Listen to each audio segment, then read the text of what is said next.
Hello everyone.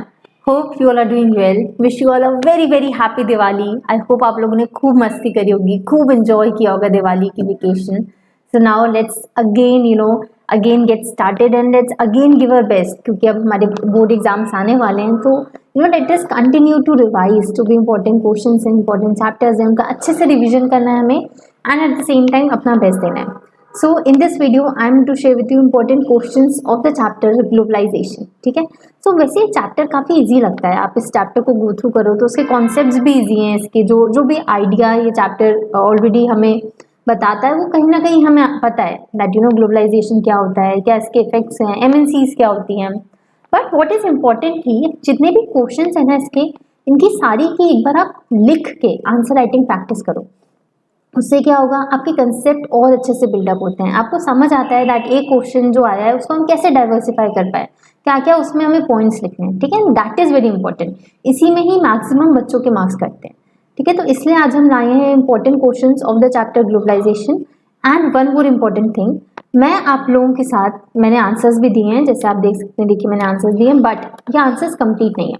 मैंने आपको सिर्फ पॉइंट्स फॉर्म में आंसर्स बताए हैं, जो मेन मुझे पॉइंट्स लगते हैं, जो कीवर्ड्स होते हैं आंसर्स के, मैंने सिर्फ वो बताया. आंसर आपको खुद फ्रेम करना है. ओके, मैं आपकी स्पून फीडिंग नहीं करूंगी. आई रियली वांट कि आप अपना ब्रेन यूज करके आंसर्स का फॉर्मेशन करें, उसको अच्छे तरीके से इलैबोरेट करके एक्सप्लेन करें. मैंने सिर्फ आपको की पॉइंट्स बताए हैं कि ये पॉइंट्स आप आंसर में रखो, एट द सेम टाइम उसको एक्सपैंड करने का काम आप करें. ठीक है, so let's get started. So the first question is define globalization. Now globalization basic chapter की डेफिनेशन है. क्या होगा, जब हम फॉरेन ट्रेड, फॉरेन इन्वेस्टमेंट को इंटीग्रेट करें, तो सारी मार्केट को इंटीग्रेट करें, दैट इज ग्लोबलाइजेशन. और ये कौन करता है, एमएनसीज करती है. So that is globalization. अब देखो इसका बेसिक एग्जांपल, जैसे फॉर एग्जांपल मैं भोपाल के एक जगह पे हूँ, है ना, यहाँ से मैं वीडियो अपलोड कर रही हूँ. अब ये वीडियो जो है कहीं भी ट्रैवल करेगा. ये वीडियो एक यूएसए में बैठा बच्चा भी देख सकता है, ये वीडियो यूरोप में बैठा हुआ इंसान भी देख सकता है. तो what is this, this is globalization. हमने सारी कंट्रीज को इंटीग्रेट कर दिया, मार्केट इंटीग्रेट है, कम्युनिकेशन है throughout the world, that is globalization. ठीक है, तो इसी को प्रॉपर डेफिनेशन में आप लिखना. ये सिर्फ की पॉइंट्स है कि आपको अपनी डेफिनेशन में फॉरेन ट्रेड, फॉरेन इन्वेस्टमेंट, ये सारे वर्ड्स होने चाहिए. ठीक है, but this is not the basic answer. Answer आप खुद फॉर्म करेंगे. Okay, so just a second. Next question, what are the ways to interconnect countries? अब कंट्रीज को कनेक्ट कैसे करेंगे, देखो इसके भी बहुत सारे वेज होते हैं. एक क्या हो गया, फॉरेन ट्रेड, आप ट्रेड करो, इन्वेस्टमेंट करो, है ना, एमएनसीज इन्वेस्ट करती हैं कैपिटल्स डिफरेंट कंट्रीज में.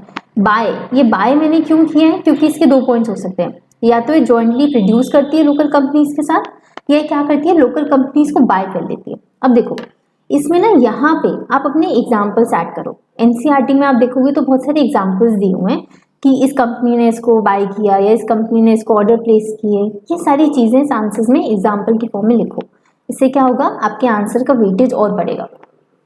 नेक्स्ट क्या है, placing order for production like garments, footwear. ये सारी कंट्रीज क्या, ये जो कंपनीज होती हैं ये क्या करती हैं, छोटी छोटी कंपनीज को छोटे छोटे प्रोडक्शन दे देते हैं कि अच्छा फुटवेयर तुम बनाओ, बाद में अपना लेबल लगा देती हैं. Then last is movement of people. People के मूवमेंट से भी हम कंट्रीज को इंटरकनेक्ट करते हैं. Name some Indian MNCs. अब ये बुक में तो नहीं है, बट आई फेल्ट कि क्योंकि एमएनसीज का डिस्कशन हो रहा है, so we should have some idea कि कौन कौन सी इंडियन एमएनसीज हैं. So these are some of the MNCs. If you know some further MNCs, आप उनको भी ऐड कर सकते हैं. Now what are the ways in which MNCs interact with local producers? जो लोकल लेवल पे जो लोग प्रोड्यूस कर रहे हैं, सामान बना रहे हैं, MNCs कैसे उनके साथ इंटरैक्ट करता है. तो बहुत सारे तरीके हैं. एक क्या करेगा, ये तो जॉइंट प्रोड्यूस करेगा विद लोकल कंपनीज, उनके साथ बोलेगा चलो अपन साथ में मिलकर प्रोड्यूस करते हैं. एक काम हो गया. दूसरा काम क्या है, ये लोकल कंपनी को बाय कर लेगा, है ना, एंड फिर उसमें अपनी ब्रांड लगा के उसको सेल करेगा. Third is closely competing with the local companies. कुछ कंपनीज के साथ ये कॉम्पीट भी कर देगा ना. So these are the ways ये इंटरैक्ट करता है. Next, MNCs what are the various ways in which MNCs set up or control production in other countries? दूसरी कंट्रीज में कैसे सेटअप करता है, कंट्रोल करता है और प्रोडक्शन करता है. ये वही again same answer, local company को बाय करेगा, फिर अपने प्रोडक्शन को एक्सपैंड कर सकता है, ऑर्डर प्लेस कर सकता है, फिर by producing jointly with some of the local companies, ना कुछ लोकल कंपनीज के साथ जॉइंटली प्रोड्यूस करेगा. कैसे प्रोड्यूस करेगा? या तो मनी प्रोवाइड करेगा एडिशनल इन्वेस्टमेंट के लिए, या कुछ टेक्नोलॉजी ले आएगा ना। इन सारे के भी एग्जाम्पल्स आप बुक से लिखो, बुक में दिया हुआ है, बहुत सारे एग्जाम्पल्स दिए हुए हैं जो पर्पल कलर के बॉक्सेस बने, उनमें से एग्जाम्पल्स को निकाल के यहाँ पे एग्जाम्पल्स में लिखो। आप देखना आपके आंसर की वैल्यू बहुत बढ़ेगी, एंड बिलीव मी आपको अच्छे मार्क्स आएंगे अगर आप इस तरीके से फॉलो करते हो तो। Okay, next, how would flexibility in labour laws help companies?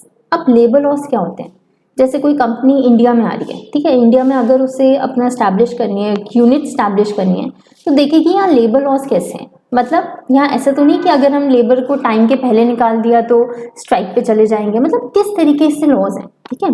तो पहले तो इसका इंट्रो दो, that companies are facing intense competition, this compel them to provide the customers more value of their money.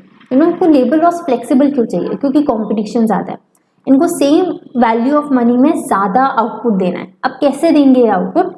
Labour laws के through, है ना। ये labour की जो सैलरीज होती हैं, जो प्रेशर होता है, उसको उसमें वेरी करते हैं। तो अब देखो ये करते क्या है। So instead of hiring workers on a regular basis, देखो अगर एक वर्कर को ये रेगुलर बेसिस पे हायर करते हैं तो इनको ज़्यादा पैसा देना पड़ेगा। बट ये क्या करें, अगर जब इनके पास ज़्यादा प्रोडक्शन की डिमांड हो, तब ये कुछ टाइम के लिए अगर वर्कर्स को हायर कर दें, फिर उनके बाद उनको लेट गो करें, जैसे हम बोलते हैं ना फ्रीलांस वर्कर्स। इससे क्या होगा, इससे इनको बेनिफिट मिलेगा, जो भी एक्स्ट्रा प्रॉफिट है वो इनके पास जाएगा। इन्हें पूरे साल का जो पूरे साल की हम बोलते हैं ना सैलरी जो है अपने प्रोड्यूसर्स को नहीं देनी पड़ेगी, सॉरी पूरे साल की अभी जो सैलरी है वो अपने वर्कर्स को नहीं देनी पड़ेगी। So flexibility in labour laws reduce cost and increase benefit for the companies. तो ये कंपनीज के लिए बहुत बेनिफिशियल रहता है, इस वजह से कंपनीज ऑलवेज वांट कि लेबर लॉस फ्लेक्सिबल हो। Next, how local companies are benefited by collaborating with MNCs, like 3 benefits. Local companies को अब कैसे बेनिफिट होगा? सपोज मेरी एक लोकल कंपनी है, मेरे पास एक एमएनसी आई कि चलो अपन कोलैबोरेट करते हैं, यू नो कोलैबोरेशन। अब तो यू नो जेनजी वाले बच्चे तो जानते हैं कोलैबोरेशन क्या होता है, यूट्यूबर्स कोलैबोरेट करते हैं, तो क्या होता है। लोकल कंपनीज को कैसे बेनिफिट होता है? या तो एमएनसीज क्या करेंगी, एडिशनल इन्वेस्टमेंट दे देंगी, या आपको मशीन्स दे देंगी, ठीक है, या फिर कुछ टेक्नोलॉजी लेके आएंगी, या फिर collaboration with MNCs bring new market for the finish goods. जब यूट्यूबर्स कोलैबोरेट करते हैं तो छोटे यूट्यूबर को क्या प्रॉफिट होता है, बड़ी यूट्यूबर के साथ कोलैबोरेट करता है तो उसको एक यू नो लार्जर व्यूअर्स का बेस मिल जाता है। सिमिलरली ये होगा with increase in production, local companies make good profit. अभी तो लोकल कंपनीज क्या कर रहे थे, छोटा अमाउंट में प्रोड्यूस कर रहे थे तो उन्हें प्रॉफिट भी कम हो रहा था। बट अब क्या हो रहा है, एमएनसीज के साथ कोलैबोरेट कर रहे हैं, ज़्यादा प्रोड्यूस करेंगे तो ज़्यादा प्रॉफिट होगा, राइट। तो इसको इस तरीके से सोच के अगर आप करोगे ना, so will be able to understand, और सारे पॉइंट्स मेमोराइज हो जाएंगे, है ना। सोचो कि कोई कोलैबोरेट करेगा तो उसको क्या बेनिफिट्स होंगे, वही सारे बेनिफिट्स यहाँ पे होंगे। Next, technology has stimulated the globalization process, support the statement with example. अब एक तो इसका इंट्रोडक्शन देना, क्वेश्चन आप समझ लो क्वेश्चन क्या बोल रहा है कि टेक्नोलॉजी की वजह से ग्लोबलाइजेशन में और एडवांसमेंट आ गया, और जल्दी जल्दी यू नो रैपिडली हम देख रहे हैं ग्लोबलाइजेशन प्रोसेस हो पाया है। तो पहले तो इंट्रो दो, हाँ that you know this is definitely true because of technology it has stimulated the globalization process. And कौन कौन से फैक्टर्स में टेक्नोलॉजी का इम्प्रूवमेंट है वो हम देख रहे हैं, जैसे इम्प्रूवमेंट इन ट्रांसपोर्टेशन फैसिलिटी। अभी टेक्नोलॉजी की वजह से क्या हो रहा है, फास्टर डिलीवरी हो रही है ना, फटाक से हम अमेजोन पे ऑर्डर करते हैं, फटाक से डिलीवरी हो जाती है, ऑब्वियसली कुछ टाइम ड्यूरेशन लगता है, बट देन फास्टर डिलीवरी है, लो कॉस्ट में डिलीवरी हो रही है। अभी बीच में आ रहा था दैट ये सारी जो हमारी ई कॉमर्स वेबसाइट्स हैं ये ड्रोन एंड ऑल का यूज़ करेंगे फॉर मोर फास्टर डिलीवरी। तो ये सब क्या है, लो कॉस्ट में हमें बहुत जल्दी सामान मिलता है, that is because of improvement in transportation facility. Second is advancement in communication, easily communication available है। आज मैं यहाँ पे आपको पढ़ा रही हूँ, अपने घर पे पढ़ा रही हूँ, पर आप अपने एंड पे आप जहाँ भी हो, ऑफिस में हो, स्कूल में हो, आप अपने घर पे आप ये वीडियो देख पा रहे हो, why? Because of technology, advancement in communication. You know अगर कोई रिमोट एरिया में भी कोई बच्चा है, वो भी अगर 10th क्लास की प्रिपरेशन कर रहा है, वो भी ग्लोबलाइजेशन चैप्टर को देखेगा तो उसको भी ये वीडियो आएगा, वाई? बिकॉज ऑफ टेक्नोलॉजी, ठीक है। Next, production technology. अभी तक क्या था, प्रोडक्शन जो है वो कन्फाइंड होते थे कुछ कुछ जगह में, लेकिन एमएनसीज की वजह से ये सब कन्फाइंड नहीं है, अभी और एक्सपैंड हो गया, ठीक है। तो इनको ये 3 मैंने पॉइंट्स आपको दिए हैं, आप इनको डिटेल में लिखो, ओके।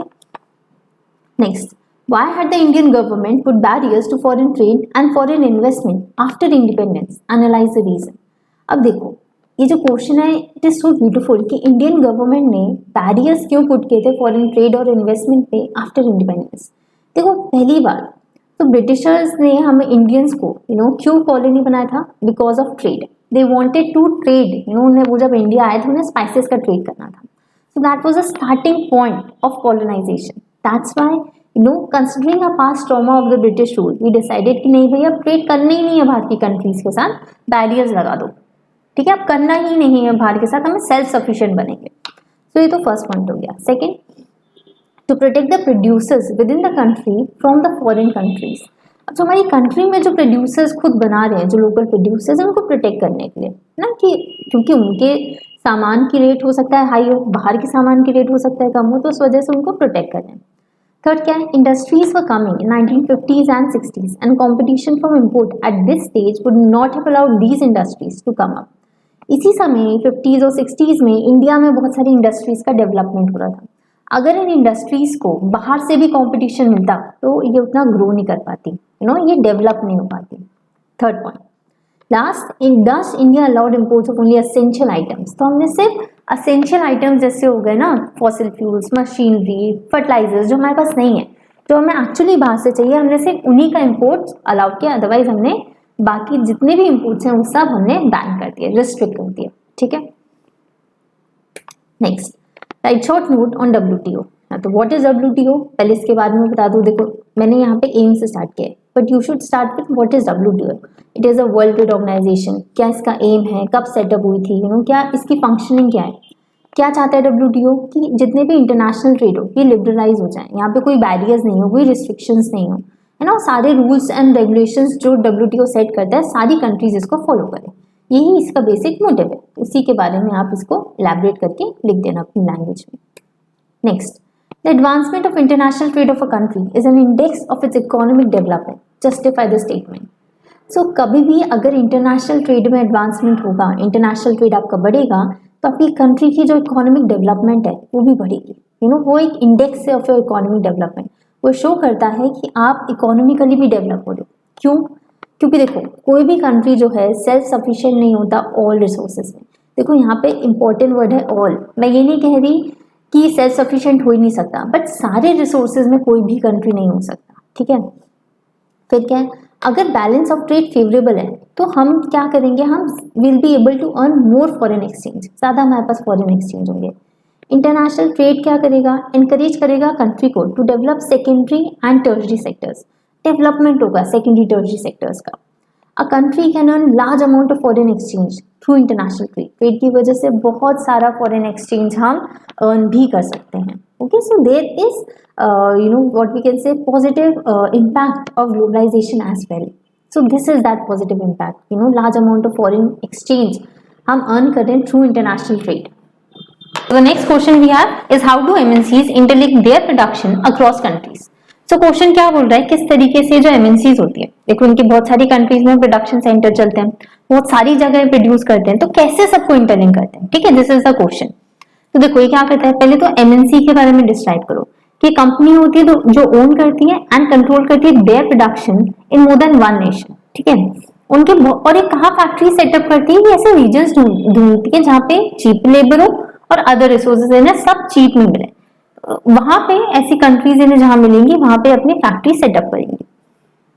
अब देखो MNCs की जो गुड्स एंड सर्विसेज होती हैं ये ग्लोबली प्रोड्यूस होंगी, ठीक है। जैसे क्या है, चाइना जो है यहाँ पे इनको एडवांटेज मिलता है चीप मैन्युफैक्चरिंग लोकेशन का, तो चाइना में प्रेफर करते हैं, ठीक है। फिर ये क्या कर सकते हैं, लोकल कंपनीज को बाय कर सकते हैं, फिर अपना प्रोडक्शन एक्सपैंड कर सकते हैं, है ना। जैसे कारगिल फूड जो है, कारगिल फूड्स जो है इसके बारे में आपके NCERTs में दिया हुआ है, ये अगेन एग्जांपल आप कोट करोगे NCERT से, इस तरीके से लिंक करती है।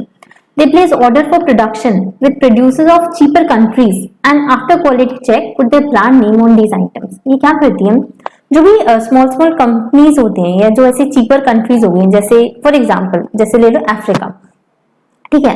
तो अफ्रीका में ऑर्डर दे देंगी कोई ये कंपनी को कि आप हमारे लिए 1000 सूट पीसेस का प्रोडक्शन करो। बाद में क्या होगा, बाद में वो कंपनी के पास आएंगे, क्वालिटी चेक करेंगे और उस पर अपना ब्रांड नेम लगा के हमें सेल करेंगे। और हमें लगता है यार कि तो क्या एक सूट जो है जो 1000 10,000 पता नहीं कितने में सेल हो रहा है, बट उसकी जो कॉस्ट होती है बहुत कम होती है। इसी तरीके से एमएनसीज अपना प्रॉफिट भी बनाती हैं, ठीक है, और इसी तरीके से सारे प्रोडक्शन को इंटरलिंक भी करती हैं। Next, analyze any 5 positive effects of globalization on Indian economy. तो हमारे लिए 5 पॉजिटिव इफेक्ट्स बताने ऑफ ग्लोबलाइजेशन। तो एक तो क्या है, हमारे पास वाइड चॉइस है ना, चॉइस बढ़ गई है अब हमारे पास गुड्स एंड सर्विसेज की। अब एक प्रोडक्ट लेने जाओ तो आपको चाइना का भी मिल जाएगा, इंडिया का भी मिलेगा, यूएसए का भी सेम प्रोडक्ट मिलेगा, तो चॉइस बढ़ गई। Then affordable products are available because of competition. सब क्या कर रहे हैं, सब कोशिश कर रहे हैं कि प्रोडक्ट जो है उसकी प्राइस कम हो जाए। और हम लोग जब मार्केट में जाएंगे, जब हमारे पास 5-6 डिफरेंट डिफरेंट कंट्रीज के प्रोडक्ट्स होते हैं, तो हम एनालाइज करते हैं, अच्छा ये सबसे चीप है ना, इसको ले लो, ठीक है। Next, improvement in transportation technology has made much faster the delivery of goods across long distances. तो हमने देखा फटाफट डिलीवरी हो जाती है, कुछ 2-3 वर्किंग डेज में, 4-5 वर्किंग डेज में हमारे पास फटाक से डिलीवरी होगी। So it is because of improvement in transportation technology. New jobs जो है वो क्रिएट हुए हैं इस इंडस्ट्रीज में, है ना। आप देखोगे एमएनसीज में आजकल हर किसी जिससे आप पूछो आईटी सेक्टर में जॉब कर रहा है, एमएनसीज में जॉब कर रहा है। वाई? क्योंकि बहुत ज्यादा इन लोगों ने जॉब्स भी क्रिएट किए।